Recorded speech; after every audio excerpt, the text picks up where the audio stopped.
মুসনাদ আহমদের হাদিসের মধ্যে আনাস ইবনে মালিক রাদিয়াল্লাহু আনহু বর্ণনা করেন, তিনি বলেন যে মুসাফাহার প্রথম এই কাজটি রাসূলুল্লাহ সাল্লাল্লাহু আলাইহি ওয়াসাল্লাম আরবদের মধ্যে প্রচলিত ছিল না। আরব বলতে মক্কা এবং মদিনা, হিজাজের লোকদের মধ্যে প্রচলিত ছিল না।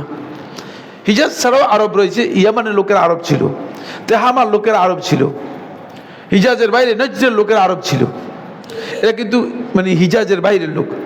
মানে এখানে 5টা মানে প্রভিন্স ছিল, তার মধ্যে হিজাজ ছিল সুপ্রসিদ্ধ। হিজাজ বলা হতো তায়েফের কিছু অংশ, বনি সাকিব গোত্রের পুরো এলাকা, আর মক্কা পুরো এলাকা এবং মদিনার পুরো এলাকা, এটাকে হিজাজ বলা হতো। এটা কি বলা হতো? হিজাজ বলা হতো। হিজাজের লোকদের মাঝে এই মুসাফার এই প্রক্রিয়াটা, এই আদত অভ্যাস ছিল না।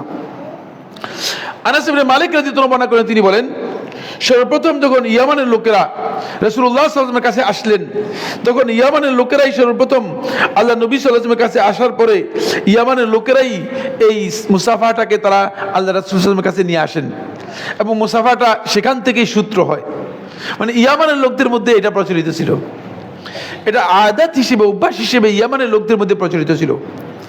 রাসূলুল্লাহ সাল্লাল্লাহু আলাইহি ওয়াসাল্লামের কাছে যখন আসে ইয়ামানের লোকেরা, আসার পরে তারা মুসাফা করেন, তখন রাসূলুল্লাহ সাল্লাল্লাহু আলাইহি ওয়াসাল্লাম ইয়ামানের লোকদের সম্পর্কে বলেন, ইন্নাহু লাম্মা আকবালা আহলুল ইয়ামান, যখন ইয়ামানের লোকেরা আসলো আল্লাহ রাসূল সাল্লাল্লাহু আলাইহি ওয়াসাল্লামের কাছে, ক্বালা রাসূলুল্লাহ সাল্লাল্লাহু আলাইহি ওয়াসাল্লাম, রাসূলুল্লাহ সাল্লাল্লাহু আলাইহি ওয়াসাল্লাম বললেন, ক্বাদ জাআকুম আহলুল ইয়ামান, তোমাদের কাছে ইয়ামানের লোকেরা এসেছে, হুম আরাক্কু মিনকুম কুলুবান, সাহাবায়ে কেরামদেরকে বলতেছে যে এরা অন্তরের দিক থেকে তোমাদের চেয়ে নরম, নরম অন্তরের লোক।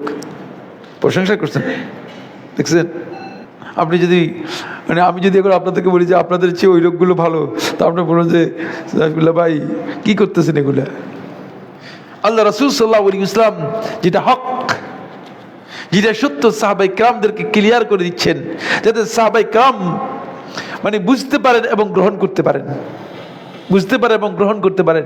বলে যে হুম, তারা আরাক্কু মিনকুম কুলুবান, তোমাদের চেয়ে অন্তরের দিক থেকে অনেক নরম, নরম অন্তরের অধিকারী, তারা অন্তরটা নরম।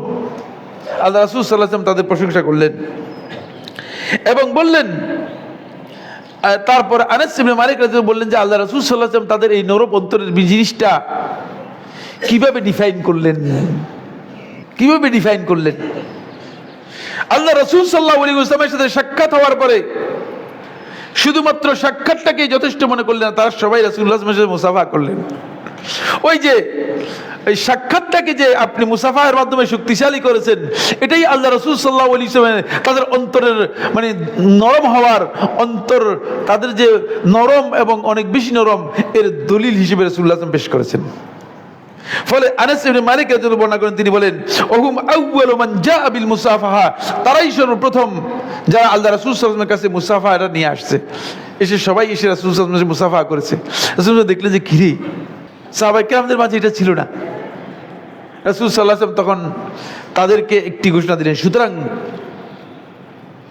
এই হাদিস এবং এই দুটি বক্তব্য থেকে ক্লিয়ার একটি বিষয় স্পষ্ট বোঝা যায়, সেটা হচ্ছে এই মুসাফাহা হচ্ছে এমন একটি বিষয়, এটি আপনার অন্তরের বিনম্রতা এবং কোমলতার একটা প্রমাণ, দলিল।